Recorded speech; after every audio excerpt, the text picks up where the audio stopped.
Hello guys, आज का यह video Indian civilisation and culture chapter का पार्ट 2 है। पार्ट 1 में हमने 6 नंबर पैराग्राफ तक डिस्कस कर लिया था। आज के इस वीडियो में हम लोग 7th पैराग्राफ से स्टार्ट करेंगे पढ़ना।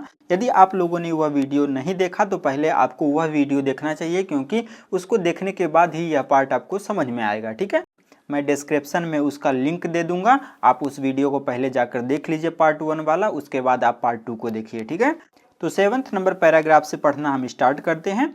दे further reasoned that large cities were a snare. तो 6 नंबर पैराग्राफ तक महात्मा गांधी जी ने भारतीय सभ्यता और संस्कृति की तुलना की थी वेस्टर्न सभ्यता से, पश्चिमी सभ्यता से। उसके बाद वे फर्दर यानी कि आगे, उसके आगे रीजन देते हैं, कारण देते हैं, तर्क बताते हैं। क्या बताते हैं कि लार्ज सिटीज़ यानी कि बड़े बड़े जो सिटीज़ हैं, शहर हैं, वो क्या है, वो एक स्नेयर हैं। स्नेयर मतलब होता है जाल। ठीक है, तो उसके बाद महात्मा गांधी जी तर्क देते हैं, रीज़न देते हैं कि बड़े बड़े जो शहर होते हैं वो एक तरह का स्नेयर है, जाल है। एंड आ यूजलेस इनकम्बरेंस, और वो शहर जो है वो क्या है, यूजलेस यानी कि बेकार के, इनकम्बरेंस मतलब होता है बोझ, यानी कि बड़े बड़े शहर जो हैं वो एक तरह का स्नेयर है, जाल है, और वो बेकार का इनकम्बरेंस है यानी कि बोझ है। ठीक है, and that people would not be happy in them, और लोग जो हैं वो हैप्पी नहीं रह सकेंगे किसमें, उनमें, यानी कि बड़े बड़े शहरों में लोग खुश नहीं रह सकेंगे। That there would be gangs of thieves and rovers. क्यों? क्योंकि वहाँ पर जो है गैंग्स ऑफ थीव्स रहते हैं, यानी कि चोरों के गैंग्स रहते हैं। एंड रोवर्स, रोवर्स मतलब होता है डाकू, यानी कि बड़े बड़े शहरों में जो है चोरों और डाकुओं के गैंग रहते हैं। प्रोस्टिट्यूशन, वहाँ वेश्यावृत्ति होती है।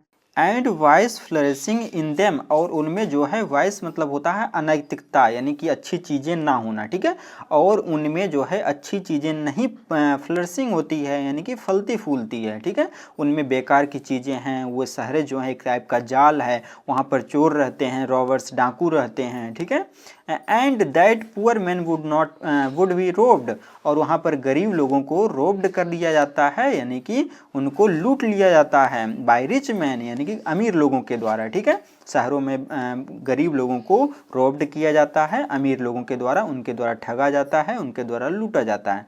They were therefore satisfied with small villages, और यही वजह है कि वे लोग यानी कि गांव के लोग जो हैं सेटिस्फाइड रहते हैं, यानी कि संतुष्ट रहते हैं। किससे? स्मॉल विलेजेस, यानी कि छोटे छोटे गांवों से ही संतुष्ट रहते हैं। यही वजह है कि गरीब लोग छोटे छोटे गांवों में ही रहना पसंद करते हैं, क्योंकि शहरों में जो है चोर लुटेरे बैठे हुए हैं गरीब लोगों, मासूम लोगों को लूटने के लिए। ठीक है, 8th नंबर पैराग्राफ है। दे सॉ, उन्होंने देखा, that kings and their swords, यानी कि राजा और उनकी जो स्वॉर्ड्स थी, यानी कि उनकी जो तलवारें थी राजाओं की, वर इन्फीरियर, यानी कि वो तुच्छ हैं, कम हैं, किसके सामने, to the sword of ethics, यानी कि नैतिकता की स्वॉर्ड के सामने, नैतिकता की तलवार के सामने उनको इन्फीरियर माना गया है, तुच्छ माना गया है, निम्न माना गया है। ठीक है, यदि किसी के पास अच्छे गुण हैं, नैतिक मूल्य हैं, तो उसके सामने बड़े बड़े राजा महाराजा भी क्या हैं, फीके हैं, यानी कि राजा महाराजा भी उनके सामने नतमस्तक होते हैं, उनको निम्न माना गया है, किसकी तलवार के सामने, नैतिकता की तलवार के सामने। ठीक है, एंड दे देयरफॉर, और इसलिए उन्होंने held their sovereigns to the earth to be inferior to the rishis and the fakirs, और यही वजह है कि पृथ्वी के जो सोवरेंस हैं, सोवरेंस मतलब होता है सम्राट या राजा, यही वजह है कि धरती पर जितने भी राजा महाराजा आए हैं उनको इन्फीरियर माना गया, निम्न माना गया, नीची कोटि का माना गया, किसकी तुलना में, ऋषियों और फकीरों की तुलना में। आप लोग देखते होंगे स्टोरीज वगैरह वगैरह में कि बड़े बड़े राजा महाराजा ऋषि मुनियों के आगे जाके नतमस्तक करते हैं। क्यों? क्योंकि उनके पास नैतिकता की तलवार है, यानी कि उनके पास अच्छे अच्छे गुण हैं ऋषि मुनियों के पास। यही वजह है कि राजा महाराजाओं को उनके सामने श्रेष्ठ नहीं माना गया है। ठीक है, a nation with a constitution like this, यानी कि ऐसा राष्ट्र जिसके पास कॉन्स्टिट्यूशन हो, संविधान हो इस प्रकार का, is fitted to teach others, यानी कि हमारे कंट्री के पास जिसके पास इस प्रकार का संविधान है वो फिटर है, यानी कि योग्य है, किस चीज़ के लिए, टू टीच अदर्स, यानी कि अन्य को टीच करने के लिए, अन्य को सिखाने के लिए। फिटर मतलब होता है अधिक योग्य। ठीक है, तो हमारे पास हम लोग इतने योग्य हैं कि हम अदर्स को सिखा सकते हैं, टू लर्न फ्रॉम देम, यानी कि हमें उनसे सीखने की ज़रूरत नहीं है। हमारे पास इस तरह का कॉन्स्टिट्यूशन है, संविधान है कि हम दूसरों को सिखा सकते हैं, हमें अन्य से सीखने की ज़रूरत नहीं है। द नेशन हैड कोर्ट्स, यानी कि नेशन के पास क्या है, कोर्ट्स हैं, यानी कोर्ट्स मतलब होता है न्यायालय। तो हमारे राष्ट्र के पास न्यायालय हैं, लॉयर्स हैं, डॉक्टर्स हैं, but they were all with in bounds, लेकिन वो सब के सब जो हैं, कौन कौन, कोर्ट्स, लॉयर्स, डॉक्टर्स, ये सब के सब एक बाउंड्री के अंदर हैं, इनकी भी एक लिमिट है, एक सीमा है, ठीक है। उसी पैराग्राफ में आगे लिखा हुआ है, एवरीबडी न्यू, सभी लोग जानते थे, that their professions were not particularly superior, सभी लोग इस बात को जानते थे कि उनका जो प्रोफेशन है, उनके जो पेशे हैं वो सुपीरियर नहीं है, यानी कि वो श्रेष्ठ नहीं थे। Moreover those vakils and vaids did not rob people, यानी कि यहाँ तक कि ये भी जानते थे कि ये जो वकील थे यानी कि लॉयर्स थे, जो वैद्य यानी कि डॉक्टर्स थे, वो लोगों को लूटते नहीं थे उस समय। लेकिन आजकल धीरे धीरे जैसे जैसे वेस्टर्न होते जा रहे हैं, हम वेस्टर्न को कॉपी करते जा रहे हैं, तो वैद्य, वकील, ये सब क्या करते हैं, लोगों को उनकी सेवा कम करते हैं, उनसे पैसे ज़्यादा लूटते हैं, ठीक है। लेकिन पहले के समय में ऐसा नहीं होता था, वकील और वैद्य जो हैं लोगों को लूटते नहीं थे। दे वर कंसिडर्ड पीपल्स डिपेंडेंट्स, यानी कि उनको कंसीडर किया जाता था, उनको माना जाता था। कंसीडर करना मतलब, कंसीडर नहीं लिखा हुआ है, तो उनको माना जाता था, क्या माना जाता था, पीपल्स डिपेंडेंट्स, यानी कि लोगों पर आश्रित उन्हें माना जाता था। ये लोग जो है लोगों पर ही आश्रित रहते थे, कौन कौन, वकील और वैद्य। नॉट देयर मास्टर, ना कि उनके मास्टर्स होते थे, ना कि उनके मालिक या स्वामी होते थे, ठीक है। तो पहले के समय में वकील वैद्य लोगों को लूटते नहीं थे, बल्कि ये दोनों तो खुद ही लोगों पर डिपेंडेंट रहते थे, लोगों से ही उनकी रोजी रोटी चलती थी।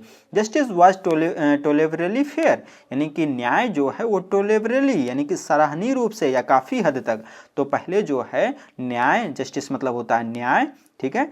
तो न्याय जो है पहले कैसी थी, फेयर थी, यानी कि उचित थी, निष्पक्ष थी, यानी कि पहले किसी भी टाइप का भेदभाव नहीं होता था। द ऑर्डिनरी रूल, यानी कि जो सामान्य रूल है, ऑर्डिनरी मतलब सामान्य या आम, तो जो भी सामान्य रूल थे, वाज टू अवॉइड कोर्ट्स, यानी कि वे लोग कोर्ट्स से अवॉइड होते थे, परहेज करना यानी कि बचना, अवॉइड मतलब होता है। तो ऑर्डिनरी रूल्स जो भी गांव समाज में बनाए गए थे, जिसके वजह से गांव के लोग जो हैं कोर्ट्स जाने से बचते थे, वो नहीं चाहते थे कि कोर्ट कचहरी के चक्कर लगाना पड़े, ठीक है। लेकिन आजकल क्या होता है कि थोड़ा सा भी गांव समाज में कुछ भी थोड़ा सा भी लड़ाई झगड़ा होता है, तुरंत कोर्ट की ओर चले जाते हैं, जिससे दोनों का नुकसान होता है। लेकिन पहले जो ऑर्डिनरी रूल्स थे, यानी कि जो सामान्य रूल्स थे, जो हमारे सरपंच, मुखिया, ये सब होते थे, यही जो भी मैटर होता था उसको सुलझा देते थे, ठीक है, वो कोर्ट जाने से बचते थे।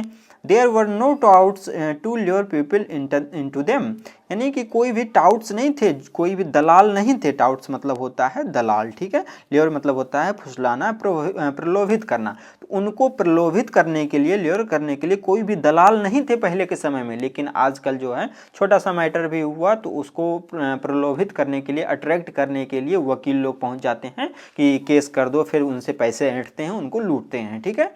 This evil too was noticeable only in and around capitals, यानी कि यह जो इविल है, यह जो इविल मतलब होता है बुराई, ठीक है।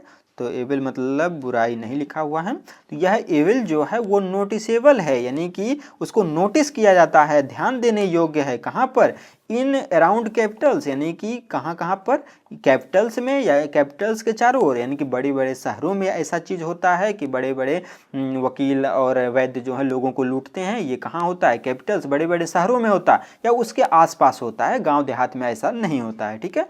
The common people lived independently and followed there agricultural occupation, यानी कि कॉमन पीपल जो हैं, जो सामान्य लोग जो हैं, वो लिव्ड यानी कि रहते थे इंडिपेंडेंटली तरीके से, स्वतंत्रता पूर्वक रहते थे, एंड फॉलोड और फॉलो करते थे क्या चीज़, अपना अपना एग्रीकल्चरल, यानी कि जो भी खेती किसानी है उनका जो ऑक्यूपेशन है, ऑक्यूपेशन मतलब होता है पेशा या व्यवसाय, ठीक है।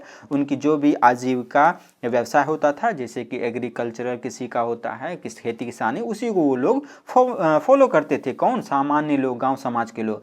दे इंजॉयड ट्रू होम रूल, वो इंजॉय करते थे किस चीज़ को, ट्रू होम रूल को फॉलो करते थे, यानी कि घर का जो भी नियम कानून है उसी को वो इंजॉय करते थे, कोर्ट कचहरी जाने से वो बचते थे, ठीक है। कई बार एग्जाम में क्वेश्चन पूछा गया है कि इंडियन सिविलाइजेशन के लोग जो हैं किस चीज़ को फॉलो करते थे, कौन से रूल को, तो आपको याद रखना है कि वो ट्रू होम रूल को फॉलो करते थे, ठीक है।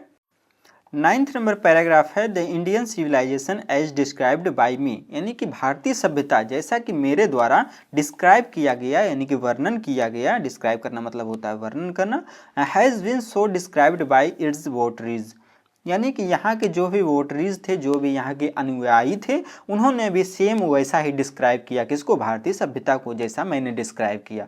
इन no part of the world, यानी कि दुनिया के किसी भी पार्ट में नहीं, एंड अंडर नो सिविलाइजेशन, और किसी भी सभ्यता में नहीं, have all man attend perfection, यानी कि ऐसा दुनिया में कोई भी पार्ट नहीं है, कोई भी हिस्सा नहीं है जहाँ पर सभी लोगों ने क्या प्राप्त कर लिया हो, परफेक्शन प्राप्त कर लिया हो, यानी कि पूर्णता प्राप्त कर लिया हो। ऐसा पॉसिबल ही नहीं है कि कोई भी सभ्यता हो, चाहे कोई भी कंट्री हो, जहाँ के सभी लोग जो हैं परफेक्ट हो गए हों, ऐसा पॉसिबल ही नहीं है। The tendency of Indian civilisations is to elevate the moral being, यानी कि टेंडेंसी मतलब होता है प्रवृत्ति, ठीक है। टेंडेंसी मतलब क्या होता है, टेंडेंसी मतलब होता है प्रवृत्ति, ठीक है।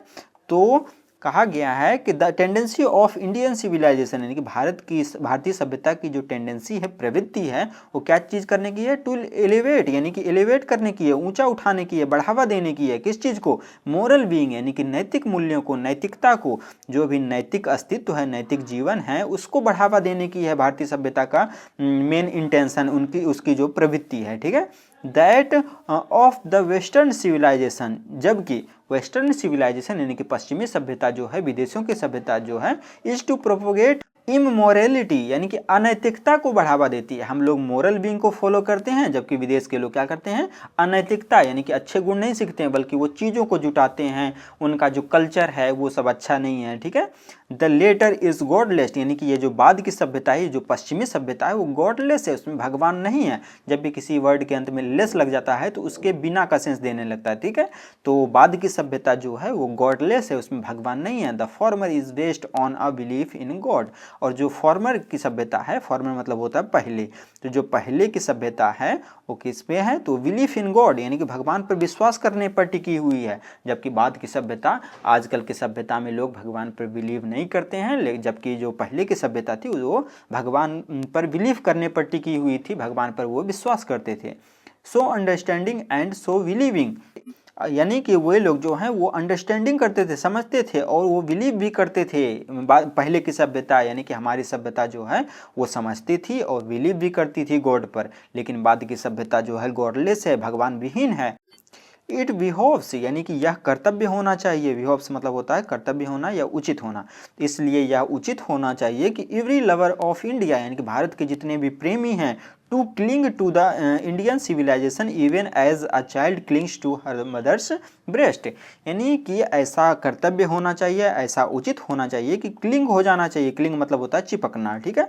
तो जितने भी इंडियन के लवर हैं, भारत प्रेमी हैं, उसको क्लिंग कर देना चाहिए, चिपक जाना चाहिए, किससे, इंडियन सिविलाइजेशन से, अपनी भारतीय सभ्यता से, हमारी जो सभ्यता है उससे अच्छी तरह से चिपक जाना चाहिए, यानी कि हमारी सभ्यता को एक्सेप्ट करना चाहिए। ठीक उसी तरीके से कैसे, एज अ चाइल्ड, जैसा कि एक छोटा सा बच्चा जो है क्लिंग्स होता है, चिपकता है, किससे, अपने मदर के ब्रेस्ट से, यानी कि अपनी माँ के वक्षस्थल से, अपनी माँ की छाती से जिस प्रकार से चिपक जाता है छोटा सा बच्चा, उसी तरीके से इंडिया के जितने भी लवर हैं यानी कि भारत प्रेमी हैं, उसको इंडियन सिविलाइजेशन से क्लिंग होना चाहिए, अपनी भारतीय सभ्यता से चिपक जाना चाहिए, उसको एक्सेप्ट करना चाहिए, ठीक है, मजबूती से पकड़ लेना चाहिए। जैसे कि छोटा सा बच्चा अपनी माँ के गोद में चिपक जाता है, ठीक उसी तरीके से। I am no hater of the west, और ऐसी बात नहीं है कि मैं हेटर हूँ, मतलब कि मैं घृणा करने वाला हूँ, हेट करने वाला हूँ, किससे, वेस्ट से, यानी कि पश्चिमी लोगों से। ऐसी बात नहीं कि मैं वेस्ट से घृणा करता हूँ। आई एम थैंकफुल, मैं थैंकफुल हूँ, मैं कृतज्ञ हूँ, मैं आभारी हूँ, किस चीज़ का, टू द वेस्ट, यानी कि पश्चिमी सभ्यता का, पश्चिमी लोगों का, फॉर मेनी थिंग्स, यानी कि कई वजहों से, कई चीज़ों के लिए मैं वेस्ट का क्या हूँ, थैंकफुल हूँ, आभारी हूँ। क्यों, क्योंकि आई हैव लर्नड, मैंने सीखा है, फ्रॉम वेस्टर्न लिटरेचर, यानी कि वेस्टर्न साहित्य जो है, पश्चिमी लिटरेचर जो है, उससे मैंने बहुत कुछ सीखा है। बट आई एम थैंकफुल, मैं थैंकफुल हूँ, मैं कृतज्ञ हूँ, टू मॉडर्न सिविलाइजेशन, यानी कि इस आधुनिक सभ्यता का मैं थैंकफुल हूँ, कृतज्ञ हूँ, फॉर टीचिंग मी, जिसने मेरे को टीच किया, सिखाया, दैट, यानी कि I want India to rise to its fullest height, यानी कि मैं थैंकफुल हूँ, मैं कृतज्ञ हूँ, किस चीज़ का, इस नई सभ्यता का, किस वजह से, क्योंकि उसने मेरे को सिखाया, इस नई सभ्यता ने मेरे को सिखाया, क्या सिखाया, आई वांट, यानी कि मेरे को चाहिए, इंडिया को राइज करना, यानी कि बढ़ाना, टू इट्स फुलेस्ट हाइट, यानी कि इसको जितना ऊंचाई पर ले जाया जा सकता है, भारतीय सभ्यता को उतनी ऊंचाई पर मेरे को ले जाना है।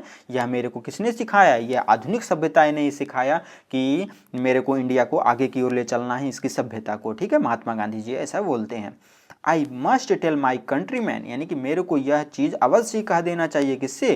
कंट्रीमैन से, यानी कि यहाँ के जितने भी लोग हैं, यहाँ के देशवासी हैं। कंट्रीमैन मतलब होता है देशवासी। फ्रैंकली यानी कि साफ साफ यहाँ के जितने भी देशवासी हैं उसको मेरे को अवश्य कह देना चाहिए। क्या?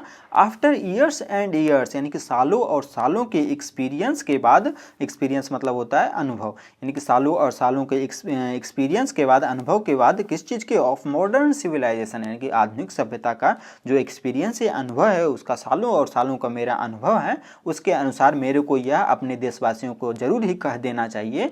I have learned one lesson, यानी कि मैंने लर्न किया, सीखा, एक सबक सीखा। फ्रॉम इट, यानी कि इससे, आधुनिक सभ्यता से मैंने एक सबक सीखा। वो सबक क्या था? And that is that we must shun it all cost, यानी कि हमें इससे सन हो जाना चाहिए। सन मतलब होता है दूर हो जाना, त्याग देना। तो हमें इससे अवश्य ही दूर हो जाना चाहिए। एट इट ऑल कॉस्ट, यानी इसकी जो भी कीमत है, जो भी मूल्य है, यानी कि किसी भी कीमत पर हमें इससे दूर हो जाना चाहिए। किससे? तो इस आधुनिक सभ्यता से। ठीक है, तो मैंने एक सबक सीखा, एक लेसन सीखा इससे कि हमें किसी भी कॉस्ट पर, किसी भी कीमत पर इससे सन हो जाना चाहिए, इससे दूर हो जाना चाहिए। किससे? ये जो आधुनिक सभ्यता है, ये जो नई सभ्यता विकसित हो रही है, हम पुरानी सभ्यता को भूल रहे हैं, इस आधुनिक सभ्यता को किसी भी कीमत पर हमें इसको छोड़ देना चाहिए, इसको सन कर देना चाहिए, इसको त्याग कर देना चाहिए। ठीक है, 11th नंबर पैराग्राफ है, what is that modern civilisation. अब बोलते हैं कि मॉडर्न सिविलाइजेशन, ये जो आधुनिक सभ्यता है, वो क्या है? It is the worship of the material, या कुछ और नहीं, वर्शिप यानी कि पूजा है। किस चीज़ की? मटेरियल की, चीज़ों की। यानी कि आधुनिक सभ्यता में लोग चीज़ों की पूजा करते हैं, सामान को जुटाते हैं कि ये आ जाए, गाड़ी आ जाए, ठीक है, सुख सुविधाओं की चीज़ें आ जाएं, लग्जीरियस लाइफ जिए, खूब अच्छा जीवन जिए। It is the worship of the brute in us, यानी कि यह वर्शिप है, यह पूजा है। किस चीज़ की? तो यह पूजा है हमारे अंदर, इन अस, यानी कि हमारे अंदर जो ब्रूट है, ब्रूट मतलब होता है हिंसक स्वभाव, और पशु प्रवृत्ति, यानी कि हमारे अंदर का जो हिंसक स्वभाव है उसकी पूजा करना है आधुनिक सभ्यता। इट इज़ अनएडल्ट्रेटेड मटेरियलिज्म, यह क्या है? ये एक विशुद्ध, यानी कि शुद्ध, बिल्कुल असली मटेरियलिज्म है, यानी कि भौतिकवाद है, यानी कि चीज़ों की पूजा करना, चीज़ों को बढ़ावा देना, यही है आधुनिक सभ्यता। एंड मॉडर्न सिविलाइजेशन, और आधुनिक सभ्यता जो है, is nothing if it does not think at every step of the triumph of material civilisation. कहने का मतलब हुआ कि आधुनिक सभ्यता जो है शुद्ध मटेरियलिज्म है, कि चीज़ों को वैल्यू देना, यही है। And modern civilisation is nothing, modern civilisation, आधुनिक सभ्यता कुछ नहीं है। यदि हम थिंक नहीं करते हैं, यदि हम नहीं सोचते हैं, एवरी स्टेप, यानी कि हर एक कदम पर, किस चीज़ के बारे में? ट्रियम्फ मतलब होता है विजय या सफलता। तो यदि हम विजय के बारे में नहीं सोचते हैं, किस चीज़ का विजय? तो मटेरियल सिविलाइजेशन, यानी कि चीज़ों की सभ्यता, चीज़ों की को बढ़ावा देना, इस चीज़ का विजय के बारे में नहीं सोचते हैं हर एक कदम पर, तो आधुनिक सभ्यता कुछ नहीं है। ठीक है, तो आपको एक बात याद रखना है कि इंडियन सिविलाइजेशन को ईस्टर्न सिविलाइजेशन कहा गया। ठीक है, इंडियन सिविलाइजेशन को क्या कहा गया? इसको कहा गया ईस्टर्न, यानी कि पूर्वी सभ्यता। जबकि जो अदर कंट्री, जो डेवलप्ड कंट्री हैं, विकसित कंट्री हैं, उसको कहा गया है वेस्टर्न सिविलाइजेशन, यानी कि पश्चिमी सभ्यता। वेस्टर्न सिविलाइजेशन में किस चीज़ को बढ़ावा देता है? तो मटेरियल को बढ़ावा देता है, और ईस्टर्न सिविलाइजेशन में हम मोरल बीइंग, यानी कि नैतिकता को बढ़ावा देते हैं। ठीक है, 12th नंबर पैराग्राफ है, इट इज़ परहैप्स अननेसेसरी, यानी कि यह हो सकता है कि अननेसेसरी हो। परहैप्स मतलब होता है शायद। ठीक है, अननेसेसरी मतलब अनावश्यक। ये हो सकता है, ये शायद जो है अननेसेसरी हो, अनावश्यक हो। If not useless to weigh the merits of the two civilisations, यानी कि दो सिविलाइजेशन, जैसा कि ईस्टर्न और वेस्टर्न, यानी कि आधुनिक सभ्यता और इंडियन सभ्यता की जो तुलना कर रहे थे अभी महात्मा गांधी जी, तो कह रहे हैं कि दोनों सभ्यताओं की मेरिट्स, यानी कि उसके गुणों की तुलना करना।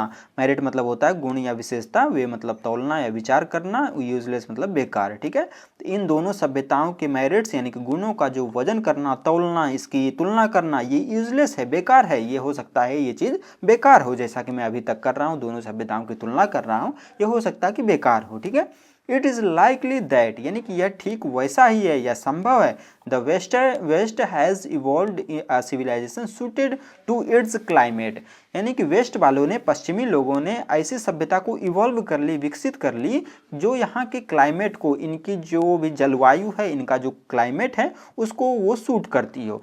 यानी कि वेस्टर्न लोग, विदेशों के लोग ने अपनी सभ्यता अपनी क्लाइमेट के अनुसार कि वो लोग कैसा रहते हैं, वहाँ का सभ्यता, वहाँ का माहौल कैसा है, उनको वो सूट करता होगा उनकी सभ्यता, इसलिए से उन्होंने अपनी सभ्यता को इस तरह से इवॉल्व की, विकसित की। ठीक है। एंड सराउंडिंग्स, और आसपास के चारों ओर के जो सराउंडिंग है, पर्यावरण है, उसको वो सूट करती हो। And similarly we have a civilisation, और ठीक उसी तरीके से हमारे पास जो सिविलाइजेशन है, हमारी जो सभ्यता है, सूटेड टू अवर कंडीशंस, वो सूट करती है किससे, हमारी कंडीशन से। तो हो सकता है कि उनकी सभ्यता उनकी क्लाइमेट को सूट करती हो और हमारी सभ्यता हमारी कंडीशन को सूट करती हो, इसलिए इनकी तुलना करना हो सकता है कि ये क्या हो, अनावश्यक हो, बेकार हो। ठीक है। And both are good in their own respective spheres, और दोनों के दोनों जो हैं, बोथ यानी कि दोनों, बोथ मतलब क्या होता है, दोनों। ठीक है। गुड यानी कि दोनों के दोनों बढ़िया हैं, किस चीज़ में, देयर रिस्पेक्टिव स्पेयर्स, यानी कि दोनों दोनों अपने दायरे में, दोनों के अपने अपने क्षेत्र हैं, और दोनों ही क्या हैं, गुड हैं, बढ़िया। यानी कि विदेशों की सभ्यता, वेस्टर्न सिविलाइजेशन भी अपना हिसाब से वो ठीक है, और हमारी सभ्यता हमारे हिसाब से ठीक है, हो सकता है दोनों के दोनों बढ़िया हैं। ठीक है। 13 नंबर पैराग्राफ है, the distinguishing characteristic of modern civilisation is an indefinite multiplicity of human wants, यानी कि इनकी जो मॉडर्न सिविलाइजेशन, आधुनिक सभ्यता जो है, वो उसको डिस्टिंग्विशिंग करने वाली, विशेष या अलग कर देने वाली कैरेक्टरिस्टिक है, यानी कि विशेषता है। आधुनिक सभ्यता की एक अलग कर देने वाली विशेषता यह भी है, क्या है कि ये एक जो है इंडेफिनिट, यानी कि जिसकी कोई लिमिट ही ना हो, अनिश्चित है। ठीक है। मल्टीप्लिसिटी यानी कि गुणोत्तर, यानी कि बढ़ावा देती है किस चीज़ को, ह्यूमन वांट्स को, यानी कि मानव की जो इच्छाएं हैं उसको क्या करती है, वो मल्टीप्लाई करती है, बहुत ज़्यादा बढ़ा देती है। जैसा कि मैंने पहले भी बताया था कि मानवों की इच्छाएं जो हैं वो कभी भी सेटिस्फाइड नहीं होती, संतुष्ट नहीं होती, उसको जितना ज़्यादा मिलता है मानव को उतना ही ज़्यादा और वो मांग करता है। ठीक है। तो कभी भी वो एक जगह पर टिकने वाला नहीं है, वो सेटिस्फाइड नहीं हो सकता है। ठीक है। तो यही चीज़ है, यही इसकी विशेषता है किसकी, मॉडर्न सिविलाइजेशन की। इसमें जो है मल्टीप्लिसिटी होती है, यानी कि खूब बढ़ावा होता है ह्यूमन वांट्स की, मानव की इच्छाओं की। ठीक है।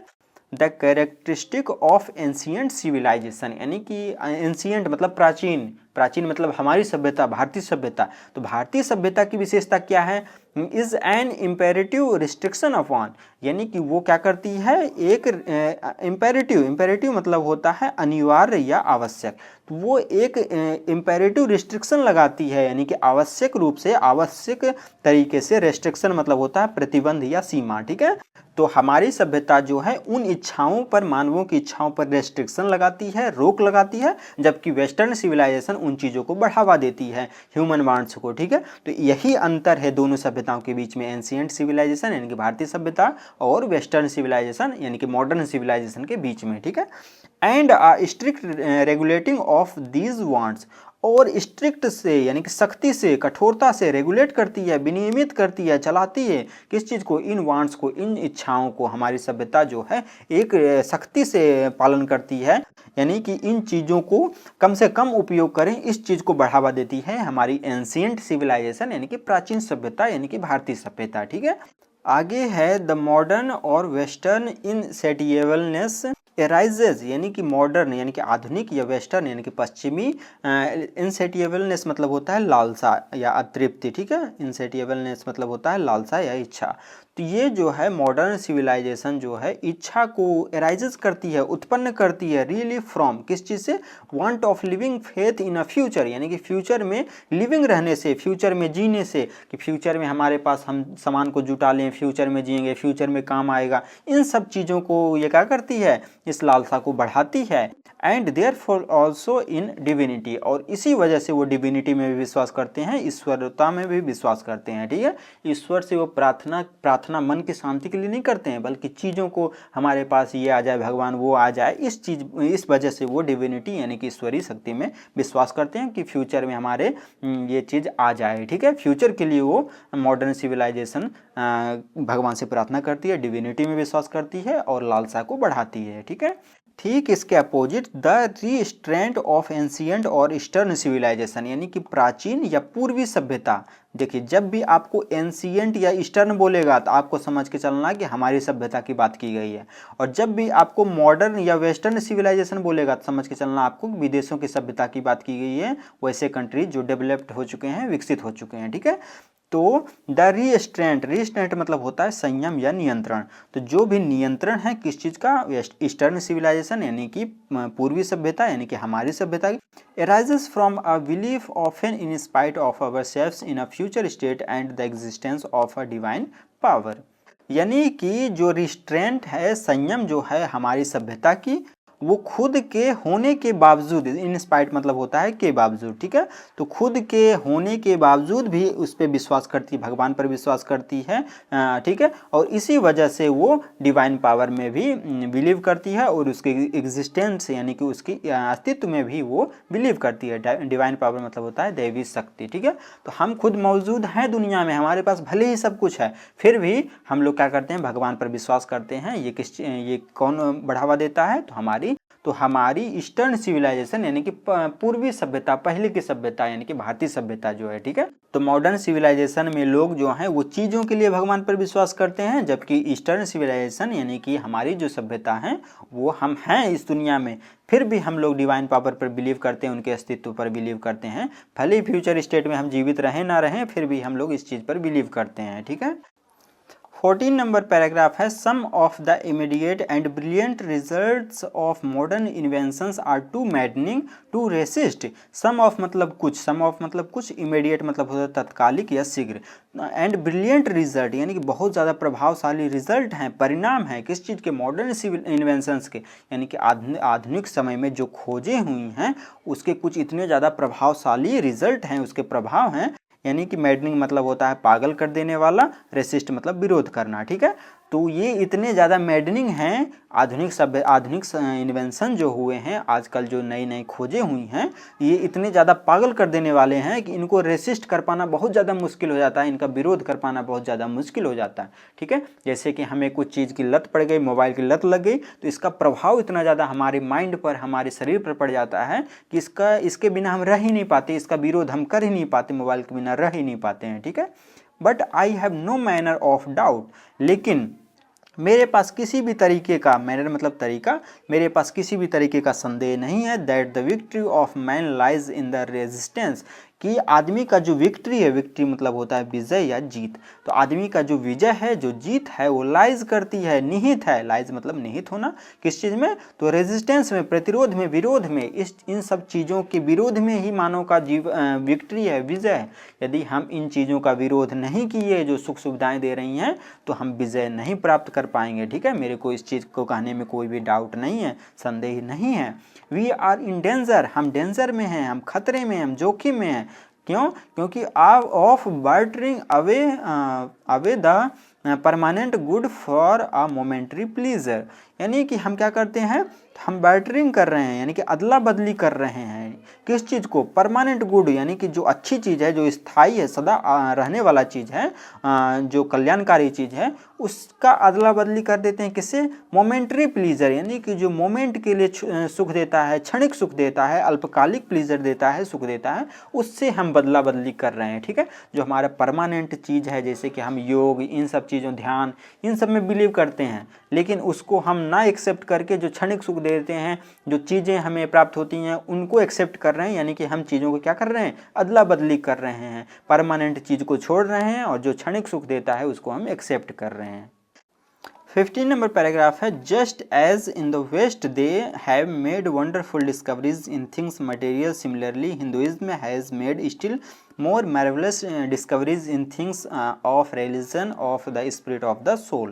अब कहने का मतलब क्या हुआ, जस्ट एज द वेस्ट, यानी कि वेस्ट के जैसा ही, पश्चिमी लोगों के जैसा ही उन्होंने क्या किया, वंडरफुल डिस्कवरीज की, यानी कि अच्छी अच्छी खोजें की, इन थिंग्स, किस चीज़ में खोज की, तो मटेरियल यानी कि चीज़ों में खोज की, सिमिलरली ठीक उसी तरीके से हिंदुइज्म यानी कि विदेशों के लोग ने चीज़ों का आविष्कार किया, उसकी खोज की, वंडरफुल डिस्कवरीज की, बहुत बढ़िया बढ़िया, वंडरफुल मतलब होता है अद्भुत, डिस्कवरीज मतलब खोज। ठीक है, उन्होंने कुछ अद्भुत खोजें की वेस्टर्न लोगों ने, जबकि हिंदुइज्म ने यानी कि हिंदू धर्म ने वो मेड किया, बनाया क्या चीज़, मार्वेलस डिस्कवरीज, यानी कि कुछ अद्भुत, मार्वेलस मतलब होता है चमत्कारी, अतुलनीय, यानी कि कुछ अद्भुत चमत्कारी डिस्कवरीज की, खोज की। किस चीज़ में हम लोगों ने खोज की, रिलीजन में, धर्म में, and spirit of the soul, यानी कि आत्मा का जो स्पिरिट है, आत्मा का जो हम कैसे आत्मा से मिल सकते हैं, सोल यानी कि अपने आप को कैसे पहचान सकते हैं, धर्म के बारे में हम लोगों ने खोज किया, जबकि वेस्टर्न लोगों ने चीज़ों का खोज किया। ठीक है, यही इन दोनों सभ्यताओं ने अलग अलग चीज़ों की खोज की।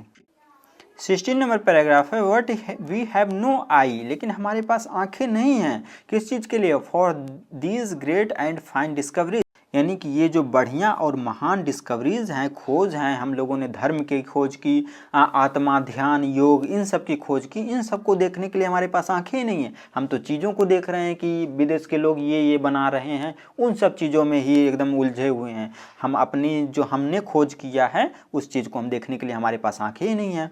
वी आर डेजर्ड, हम डेजर्ड हो गए हैं, हम चकाचौंध हो गए हैं, अभिभूत हो गए हैं, किससे, बाय द मटेरियल प्रोग्रेस, यानी कि ये जो चीज़ों की प्रोग्रेस हो रही है, चीज़ों का जो विकास हो रहा है, उससे हम लोग चकाचौंध हो गए हैं, हम अभिभूत हो गए हैं, उसी को हम तरक्की मानकर बैठे हुए हैं। That western science has made, जिसको वेस्टर्न लोगों ने, पश्चिमी लोगों ने बनाया है, विदेशों के लोगों ने बनाया है। ठीक है, I am not enamoured of that progress, मैं इनेमर्ड नहीं हूँ, इनेमर्ड मतलब होता है प्रभावित होना या मोहित होना, तो मैं मोहित नहीं हूँ इस प्रोग्रेस से। ये जो प्रोग्रेस है, विदेशों के लोगों ने जो प्रोग्रेस किया है, यानी कि प्रोग्रेस मतलब क्या होता है, प्रोग्रेस समझते हैं ना, प्रोग्रेस करना मतलब कोई प्रोग्रेस करना मतलब तरक्की करना। ठीक है, तो मैं इस तरक्की से प्रभावित नहीं हूँ। इनफैक्ट मतलब होता है वास्तव में, फैक्ट मतलब तथ्य या सच्चाई भी होता है, लेकिन इनफैक्ट मतलब होता है वास्तव में। ठीक है, इट ऑलमोस्ट सीम्स, यानी कि ऐसा सीम्स होता है, ऐसा प्रतीत होता है, God in his wisdom has prevented, यानी कि भगवान ने ऐसी बुद्धि दी, हमारे बुद्धि में भगवान ने क्या किया, प्रिवेंट किया, रोका, किस चीज़ को, इंडिया को रोका, from progressing along those lines, यानी कि उस लाइन्स में, उसी मार्ग में भटकने से, उस मार्ग में प्रगति करने से भगवान ने हमें क्या किया, प्रिवेंट किया, यानी कि रोका। भगवान ने हमें ऐसा बुद्धि दिया कि हम उन मटेरियल चीज़ों की ओर ना बढ़ें। हालांकि पहले ये सब सही था, लेकिन आजकल हम लोग मटेरियल की ही ओर बढ़ रहे हैं, तो भगवान ने हमें इन मटेरियल प्रोग्रेस से रोका आगे बढ़ने से। ठीक है, अब क्यों रोका, सो दैट, ताकि, इट माइट फुलफिल, ताकि यह फुलफिल कर सके, पूरा कर सके, टू इट्स स्पेशल मिशन, यानी कि इसका जो स्पेशल मिशन है, इसका जो मेन उद्देश्य है, स्पेशल मतलब खास या विशेष, मिशन मतलब उद्देश्य, यानी कि भारतीय लोगों का जो मेन मिशन है, क्या मिशन है, मेन उद्देश्य क्या है, ऑफ रेसिस्टिंग, यानी कि रेसिस्ट करना, विरोध करना, किस चीज़ का, ऑनरस जो हो रहे हैं, ऑनरस मतलब होता है तीव्र प्रवाह या आक्रमण, यानी कि हम लोग जो मटेरियलिज्म की ओर, भौतिकवाद की ओर, चीज़ों की ओर जो बढ़ रहे हैं, इसको रेसिस्ट करना है, इसको रोकना है, ताकि हम इस स्पेशल मिशन की ओर बढ़ सकें। इसीलिए भगवान ने हमें इन सब चीज़ों से क्या रखा, प्रिवेंट किए रखा, रोके रखा। 17 नंबर पैराग्राफ है, आफ्टर ऑल, इन सब के बाद, यानी कि आखिरकार, there is something in Hinduism, यानी कि हिंदुइज्म में, हिंदू धर्म में कुछ तो है। आफ्टर ऑल मतलब आखिरकार, हिंदुइज्म मतलब हिंदू धर्म, यानी कि हिंदू धर्म में कुछ ना कुछ तो है, that has kept it alive up till now, यानी कि जिसने इसे केप्ट रखा, बनाए रखा या संरक्षित रखा, अलाइव मतलब जीवित, यानी कि हिंदू धर्म में कुछ ना कुछ तो ऐसा चीज़ है जिसने अभी तक, टिल नाउ, नाउ मतलब अभी, टिल मतलब तक, जिसने अभी तक इसे जीवित रखा हिंदू धर्म को।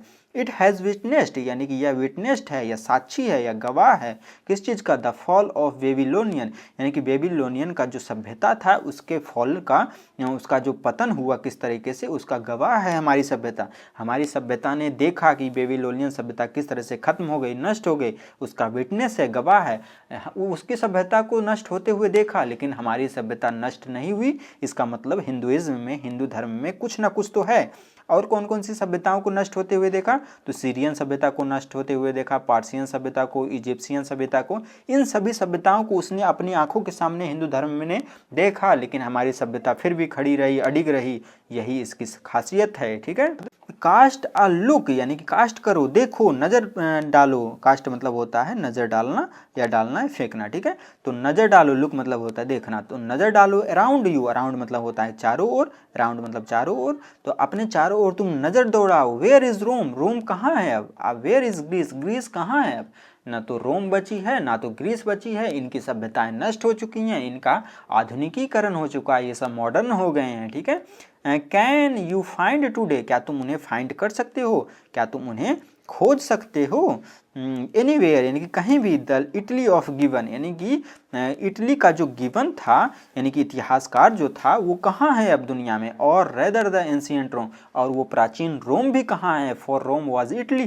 क्या रोम के लिए ही इटली था, रोम का ही तो नया नाम शायद इटली पड़ा है ना, तो यानी कि अब ये भी फेमस हो गया, विकसित हो गया, रोम की सभ्यता नष्ट हो गई, अब तो वो इटली बन गई है, तो क्या रोम के लिए ही इटली था।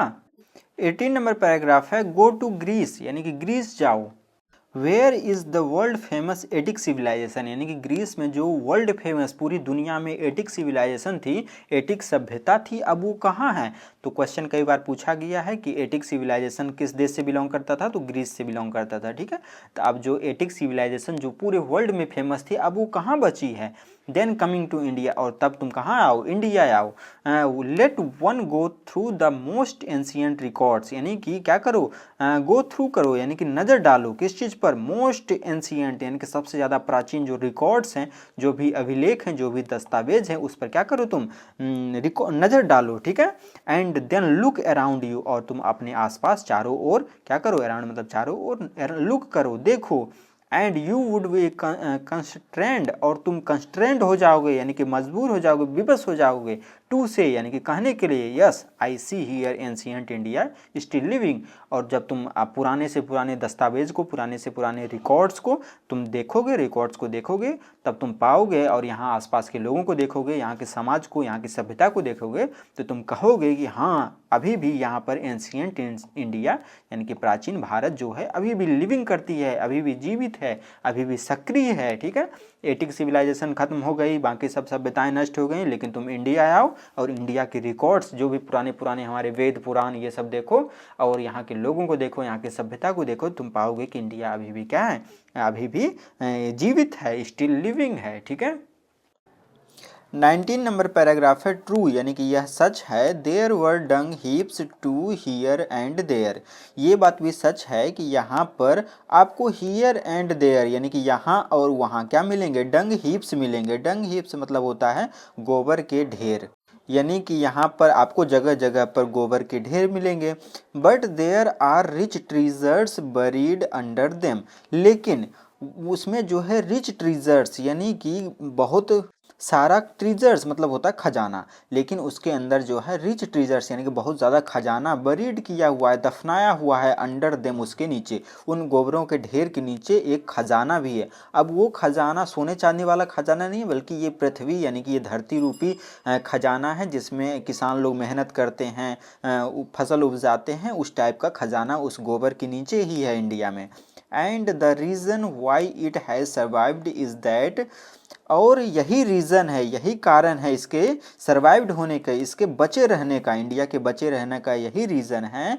द इंड यानी कि अंत तक, which Hinduism set before it was not development along material but spiritual lines, यानी कि हिंदुइज्म ने सेट किया, हिंदुइज्म ने यानी कि हिंदू धर्म ने जो कुछ भी अपना इंड को, यहाँ पर इंड का मतलब होगा लक्ष्य, ठीक है, इंड मतलब अंतिम नहीं, यहाँ पर इंड का मतलब होगा लक्ष्य, ठीक है। तो यही वजह है कि इंडिया जो है सर्वाइव्ड रही, जीवित रही, क्यों, क्योंकि हिंदुइज्म ने जो कुछ अपना लक्ष्य को सेट किया है, अपना जो भी उद्देश्य उसको सेट किया है, before it was not developed, यानी कि अपने सामने उसने अपने लक्ष्य को क्या सेट किया है कि डेवलपमेंट मटेरियल का नहीं करना है हमें, बल्कि हमें किस चीज़ का डेवलपमेंट करना है, तो स्पिरिचुअल लाइन्स, यानी कि स्पिरिचुअल मतलब होता है आध्यात्मिक, यहाँ पर नहीं लिखा हुआ है, लिखा हुआ है स्पिरिचुअल मतलब आध्यात्मिक, यानी कि हमें किस चीज़ का विकास करना है, तो आध्यात्मिक विकास करना है, ना कि मटेरियल का विकास करना है, ठीक है। यही चीज़ हिंदुइज्म ने यानी कि हिंदू धर्म के लोगों ने सेट किया है। 20 नंबर पैराग्राफ है, अवर सिविलाइजेशन यानी कि हमारी सभ्यता, अवर कल्चर यानी कि हमारी संस्कृति, अवर स्वराज यानी कि हमारा जो स्वराज है, स्वतंत्रता है, depend not upon multiplying our wants, वो डिपेंड नहीं करती है, वो इस चीज़ पर निर्भर नहीं है, किस चीज़ पर, मल्टीप्लाई करने पर, बढ़ाने पर, गुना करने पर, किस चीज़ को, अपनी इच्छाओं को, यानी कि हमारा जो सिविलाइजेशन सभ्यता है, हमारी जो संस्कृति है और हमारी जो स्वराज है, वो इच्छाओं को बढ़ावा देने में पर डिपेंड नहीं करती है, इस चीज़ पर निर्भर नहीं है, और ना ही सेल्फ इंडल्जेंस पर डिपेंड है, यानी कि खुद भोगी पर डिपेंडेंट है, यानी कि जो चीज़ लाएं उसका खुद ही भोग कर लें, इस चीज़ पर भी डिपेंड हमारी सभ्यता नहीं है। But upon restricting wants self Daniel, बल्कि किस चीज़ पर डिपेंड है, तो रिस्ट्रिक्ट करना है यानी कि विरोध करना है किस चीज़ को, इच्छाओं को, और सेल्फ डेनियल यानी कि खुद से त्याग करना है, इस चीज़ पर हमारी सभ्यता डिपेंड है। ठीक है, ना कि खुद भोगी पर और अपनी इच्छाओं को मल्टीप्लाई करने पर डिपेंडेंट नहीं है, बल्कि हम खुद ही उन इच्छाओं को क्या करते हैं, सेल्फ डिनाइल कर देते हैं, खुद से मना कर देते हैं, यानी कि उनको एक्सेप्ट नहीं करते हैं उन इच्छाओं को। ठीक है, 21 नंबर पैराग्राफ है, यूरोपियन सिविलाइजेशन यानी कि यूरोप की सभ्यता is no doubt suited for the Europeans, यानी कि यूरोपियन की सभ्यता बिल्कुल संदेह नहीं है कि सूट करती है किनको, यूरोपियन लोगों को, उनकी सभ्यता उन लोगों को बिल्कुल सूट करती है। But it will mean ruin for India, लेकिन if we endeavour to copy it, यानी कि यदि हम यूरोपीय लोगों को कॉपी करते हैं, कॉपी करने का इंडेवर करते हैं, इंडेवर करना मतलब होता है प्रयास करना। ठीक है, यदि हम उनकी सभ्यता को कॉपी करने का प्रयास करते हैं तो ये इंडिया को क्या कर देगी, रूइन कर देगी, यानी कि बर्बाद कर देगी। रूइन मतलब होता है विनाश, तो ये विनाश का मीन बनेगा, विनाश का कारण बनेगा। यदि हम यूरोपियन लोगों को क्या करते हैं, कॉपी करते हैं यूरोपियन सभ्यता को, तो ये हमारी सभ्यता का विनाश का कारण बनेगा। This is not to say that we may not adopt and assimilate, यानी कि दिस इज नॉट से, ऐसा नहीं कहा जा सकता है, दैट यानी कि वी मे नॉट अडॉप्ट, कि हम उनको अडॉप्ट नहीं कर सकते हैं, उनकी सभ्यता को अपना नहीं सकते हैं, एंड असाइमिलेट और समाहित नहीं कर सकते हैं, शामिल नहीं कर सकते हैं अपने अंदर, उनकी सभ्यता को हम कॉपी नहीं कर सकते हैं, ऐसा नहीं कह सकते हैं। Whatever may be good and capable of assimilation by us, यानी कि वो चाहे अच्छा हो अथवा ना हो, लेकिन हम कैपेबल हैं, हम सक्षम हैं, हम समर्थ हैं किस चीज़ के लिए, असाइमिलेशन के लिए, उनको अपने अंदर शामिल करने के लिए, उनकी सभ्यता को मतलब कि एक्सेप्ट करने के लिए हम बिल्कुल कैपेबल हैं, लेकिन हम जानबूझकर यूरोपियन लोगों की सभ्यता को एक्सेप्ट नहीं करते हैं। ठीक है, as it does not also mean, और इसका मतलब यह भी नहीं है, मीन मतलब होता है मतलब, दैट यानी कि even the Europeans will not have to part with whatever evil might have crept into it, और इसका मतलब यह भी नहीं है कि यूरोपियन लोगों में जो कुछ भी क्या है, इविल है, बुराई है, उसको हम उसे त्यागना नहीं पड़ेगा, ऐसी भी बात नहीं है। क्रेप्ट इन मतलब होता है प्रवेश कर गई। ठीक है, तो यूरोपियन लोगों में जो भी इविल यानी कि जो भी बुराई जो है उनमें प्रवेश कर गई है, उनको त्यागना पड़ेगा, ऐसी बात भी नहीं है। ठीक है, तो कहने का सेंस ये हुआ कि यदि हम यूरोपियन सभ्यता को कॉपी करते हैं तो हमारी सभ्यता का रूइन का कारण बनेगा, बर्बादी का कारण बनेगा, और ऐसी भी बात नहीं है कि हम उनकी सभ्यता को एक्सेप्ट करने में सक्षम नहीं है, कैपेबल नहीं है, बिल्कुल हैं, लेकिन हम जानबूझकर उसको एक्सेप्ट नहीं करते हैं, और उनकी सभ्यता में जो भी बुराइयां प्रवेश कर गई हैं, जो भी इविल क्रेप्ट इनटू कर गई हैं, प्रवेश कर गई हैं, उसे हमें क्या करना पड़ेगा, त्यागना पड़ेगा।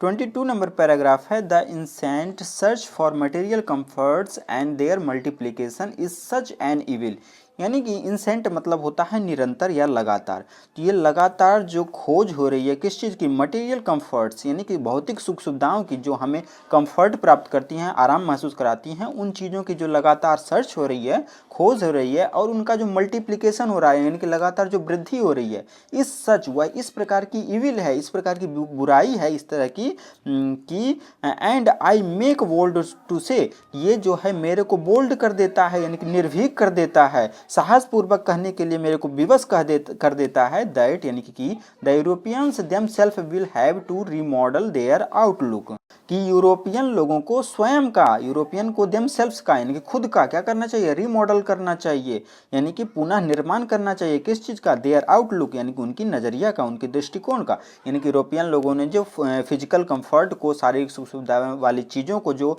वैल्यू देना शुरू कर दिया है, उनको रीमॉडल करना चाहिए, यानी कि पुनः निर्मित करना चाहिए अपने दृष्टिकोण को, उन चीज़ों से दूर निकलना, भागना चाहिए वो जो सुख सुविधाएं हमें प्रदान करती हैं।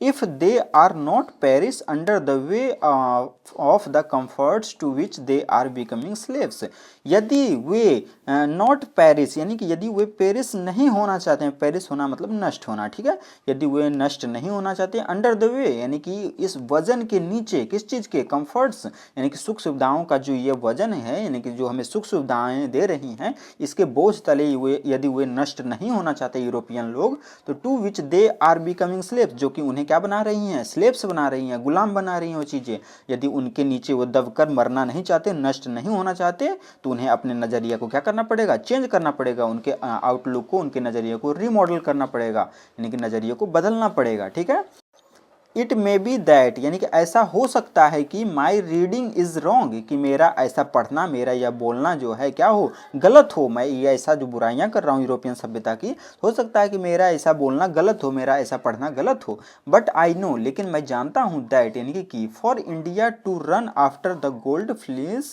Is to court certain death. लेकिन मैं नो करता हूं, मैं जानता हूं कि यदि इंडिया जो है यानी कि भारत जो है रन करती है, दौड़ती है आफ्टर यानी कि के पीछे, किस चीज के पीछे, इस गोल्डन फ्लीस के पीछे, यानी कि जो चीज नहीं है उसके पीछे जो यदि भागती है, इस आंखों को चकाचौंध कर देने वाले चीजों की ओर जो भागती है यदि इंडिया, तो क्या कर देगी, इसकी मृत्यु जो है एकदम निश्चित है, इसकी मृत्यु जो है एकदम तय है। वो मृत्यु को क्या कर रही है, कोर्ट कर रही है, यानी कि आमंत्रित कर रही है। जिस प्रकार यूरोपियन लोग सुख सुविधाओं की चीज़ों की ओर भागते हैं, मटेरियल कंफर्ट्स की ओर भागते हैं, यदि इंडिया भी इस तरह की गोल्डन फ्लीस की ओर आगे भागती है, तो ये क्या कर रही है, ये मृत्यु उसकी निश्चित तय है और वो मृत्यु को आमंत्रित कर रही है। ठीक है, यानी कि इंडियन की मृत्यु निश्चित नहीं है, बल्कि इसकी सभ्यता की मृत्यु निश्चित है। लेट अस इनग्रेव, आओ हम इनग्रेव कर लें, उकेर लें, अंकित कर लें। इंग्रेव मतलब होता है अंकित करना, तो आओ हम अंकित कर लें ऑन आवर हार्ट्स, अपने अपने हार्ट्स में, अपने अपने दिलों में, क्या चीज़, the motto of western philosopher, यानी कि पश्चिमी एक फिलोसफर थे, उसके मोटो को, उसके आदर्श वाक्य को, उसकी जो विचारधारा थी उसको हम अपने अपने दिलों पर अंकित कर लें, छाप लें। और उसका मोटो क्या था, plain living and high thinking. Plain मतलब हो गया सादा, लिविंग मतलब जीवन, एंड हाई मतलब ऊंचा, थिंकिंग मतलब विचार, यानी कि सादा जीवन और उच्च विचार। कई बार ये क्वेश्चन एग्जाम में आया है कि वेस्टर्न फिलोसफर की थिंकिंग क्या थी, तो plane living and high thinking. ठीक है, या कि फिर क्वेश्चन को ठीक ऐसा उलट भी सकता है कि plane living and high thinking किसका विचारधारा थी, तो वेस्टर्न फिलोसफर की, यानी कि पश्चिमी दार्शनिक, एक पश्चिमी विद्वान थे, उनकी विचारधारा थी कि साधारण जीवन जीना चाहिए लेकिन विचार को हमें उच्च रखना चाहिए। ठीक है, टुडे इट इज सर्टेन, आज ये बात एकदम सर्टेन है, निश्चित है, दैट यानी कि the millions can not have high living, कि लाखों लोग जो है हाई लिविंग में नहीं जी सकते हैं, अपने जो उनका जीवन है उसको हाई प्रोफाइल पर नहीं ले जा सकते हैं, यानी कि एकदम अमीर हो जाएं। ये बात सच है कि लाखों लोग अमीर नहीं बन सकते हैं। एंड वी द फ्यू, और हम में से कुछ हैं, हु प्रोफेस, जो कि प्रोफेस करती है, यानी कि दावा करती है, प्रोफेस करना मतलब दावा करना। ठीक है, to do the thinking for the masses, यानी कि बहुत सारे मासेस में, बहुत सारे जनसमूह में ये क्या करते हैं, प्रोफेस करते हैं, दावा करते हैं, रन द रिस्क, यानी कि रिस्क लेने का दावा करते हैं, इन अवेन सर्च आफ्टर हाई लिविंग, यानी कि हाई लिविंग मतलब कि अपना हाई प्रोफाइल शो करने के लिए इस तरह के व्यर्थ के सर्च में, वेन मतलब होता है व्यर्थ, सर्च मतलब खोज, यानी कि अपने आप को श्रेष्ठ दिखाने के लिए, अपने आप को अमीर दिखाने के लिए इस तरह का जो व्यर्थ का जो सर्च है उसके लिए वो लोग क्या करते हैं, कई लोग यानी कि कई जनसमूह जो है रिस्क लेते हैं। ठीक है, ऑफ मिसिंग हाई थिंकिंग, और अपने हाई थिंकिंग को क्या कर देते हैं, मिस कर देते हैं। ठीक है, जैसे कि आईफोन का कोई नया सीरीज आता है तो भले ही EMI पर लें, लेकिन अपने आप को दिखाने के लिए, शो ऑफ करने के लिए उस आईफोन का नया सीरीज ले लेते हैं। ठीक है, और उसकी किस्त भरते रहते हैं। तो इस तरह की चीज़ों से हमें बचना होगा, या वेन की जो सर्च है, व्यर्थ की जो खोज है हाई लिविंग दिखाने का, उससे हमें बचना होगा। ठीक है, और हमें किस तरह का जीवन जीना होगा, plane living and high thinking, जो कि एक वेस्टर्न फिलोसफर का कहना है कि सादा जीवन जीना है और उच्च विचार रखना है। ठीक है, 23rd नंबर पैराग्राफ है, सिविलाइजेशन यानी सभ्यता इज द रियल सेंस, यानी कि वास्तविक अर्थ में सभ्यता का क्या मतलब है इस वर्ड का, consists not to the multiplications, यानी कि मल्टीप्लिकेशंस नहीं करना, वृद्धि करने में समाहित नहीं है, यानी कि सिविलाइजेशन का वास्तविक अर्थ चीज़ों का मल्टीप्लिकेशन करना, वृद्धि करना, इसमें कंसिस्ट नहीं करता है। ठीक है, बट इन द डिलिबरेट, बल्कि किस चीज़ में कंसिस्ट करता है, समाहित है, डिलिबरेट करने में, यानी कि जानबूझकर, डिलिबरेट मतलब जानबूझकर, वॉल्यूंटरी रेस्ट्रिक्शन ऑफ वांट्स, बल्कि वॉल्यूंटरी तरीके से, वॉल्यूंटरी मतलब होता है स्वेच्छा से, अपनी इच्छा से, रेस्ट्रिक्शन लगाना, प्रतिबंध लगाना इच्छाओं पर। ठीक है, सिविलाइजेशन यानी कि सभ्यता का वास्तविक मतलब जो है वो मल्टीप्लिकेशन नहीं है, वृद्धि करना नहीं है, इस चीज में समाहित नहीं है, बल्कि जानबूझकर, डिलिबरेटली तरीके से, वॉल्यूंटरी रेस्ट्रिक्शन यानी कि खुद से रेस्ट्रिक्शन लगाना, प्रतिबंध लगाना इच्छाओं पर, अपनी इच्छाओं को कंट्रोल रखना, इस चीज, यही चीज क्या है, सभ्यता है, सिविलाइजेशन है। ठीक है, दिस अलोन इंक्रीजेज, यह अकेला ही इंक्रीज करता है, बढ़ाता है, एंड प्रमोट्स, और प्रमोट करता है, बढ़ावा देता है, किस चीज़ को, कंटेंटमेंट यानी कि संतुष्टि को। यदि हम अपनी इच्छाओं को कंट्रोल कर लिए तो ये क्या चीज़ को बढ़ावा देता है, तो संतुष्टि को बढ़ावा देता है, हम संतुष्ट हो जाएंगे। हमारे पास जितनी चीज़ें रहेंगे उसी में हम संतुष्ट रहेंगे। रियल हैप्पीनेस वास्तविक खुशी को बढ़ावा देता है। एंड कैपेसिटी फॉर सर्विस, और सर्विस यानी कि सेवा की क्षमता को बढ़ावा देता है। यदि हम अपनी इच्छाओं को कंट्रोल स्वेच्छा से कंट्रोल कर लिए तो हम संतुष्ट हो जाएंगे और सर्विस यानी कि सेवा करने के लिए कैपेबल हो जाएंगे, और साथ ही साथ हमारे अंदर वास्तविक खुशी भी आ जाएगी। ठीक है। 24th एंड लास्ट पैराग्राफ है। इस पैराग्राफ का हिंदी मीनिंग जानने से पहले यदि आप लोग हमारे चैनल पर नए हैं तो चैनल को सब्सक्राइब कर दीजिएगा, वीडियो को लाइक कर दीजिएगा, और जितने भी क्लास 12th के लर्नर्स हैं उनको यह वीडियो शेयर कर दीजिएगा। ठीक है।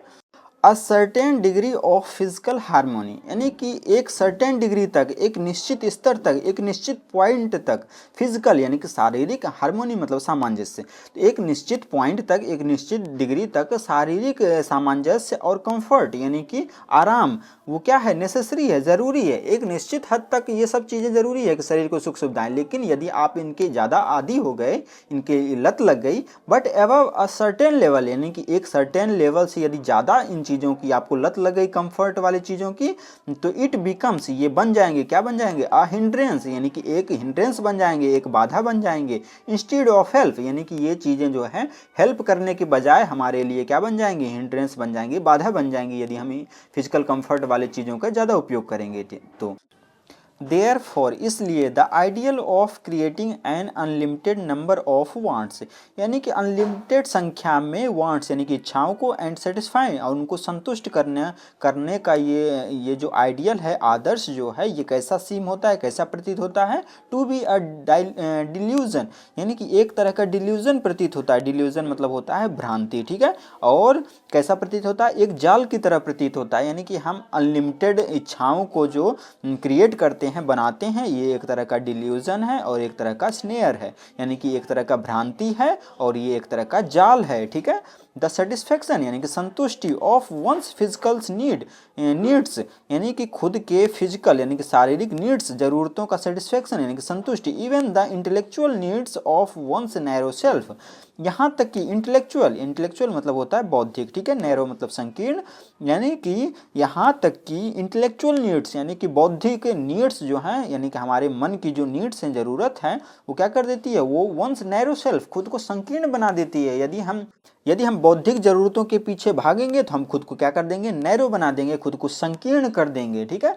Must meet at a certain point a dead stop, यानी कि एक निश्चित पॉइंट पर इसे हमें डेड स्टॉप कर देना चाहिए, यानी कि एकदम पूर्ण विराम लगा देना चाहिए इन इच्छाओं को, before it degenerates into physical and intellectual voluptuousness, यानी कि इससे पहले कि ये डिजेनरेट कर दे, यानी कि ये पतन कर दे, पतन का कारण बन जाए, किस चीज़ का, into physical and intellectual voluptuousness, यानी कि भोग विलासता के चीज़ों का ये क्या बन जाए, फिजिकल यानी कि शारीरिक, इंटेलेक्चुअल यानी कि बौद्धिक विलासता का ये क्या बन जाए, पतन का कारण बन जाए, डिजेनरेट्स कर दे, पतन कर दे। इससे पहले हमें इसमें फुल स्टॉप लगा देना चाहिए, डेड स्टॉप कर देना चाहिए, एकदम पूर्ण विराम लगा देना चाहिए। ठीक है।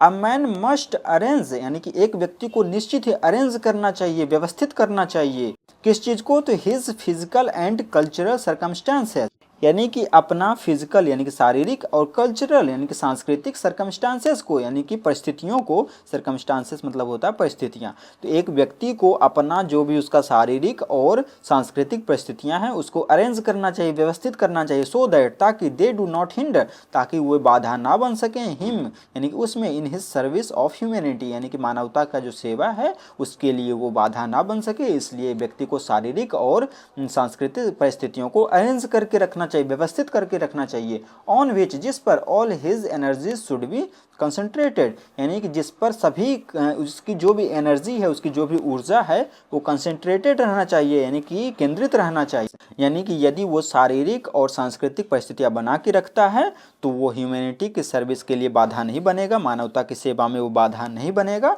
और वो अपनी पूरी एनर्जी को कंसंट्रेट करेगा किस चीज़ में, तो मानवता के लिए अपनी पूरी एनर्जी को कंसंट्रेट करेगा, केंद्रित करेगा, मानवता की हेल्प में करेगा। ठीक है। तो उम्मीद करता हूं कि मैं आप लोगों को यह चैप्टर अच्छी तरह से समझा पाया हूँगा। यदि वीडियो थोड़ा सा भी हेल्पफुल लगा हो तो चैनल को सब्सक्राइब कर दीजिएगा, वीडियो को लाइक कर दीजिएगा, और अपने फ्रेंड सर्कल में जितने भी आपके भाई बहन हैं या कि फिर 12th तैयारी कर रहे हैं 12th का, तो आप उनको यह वीडियो शेयर कर दीजिएगा। ठीक है। तो तब तक के लिए थैंक यू, मिलते हैं अगले वीडियो में।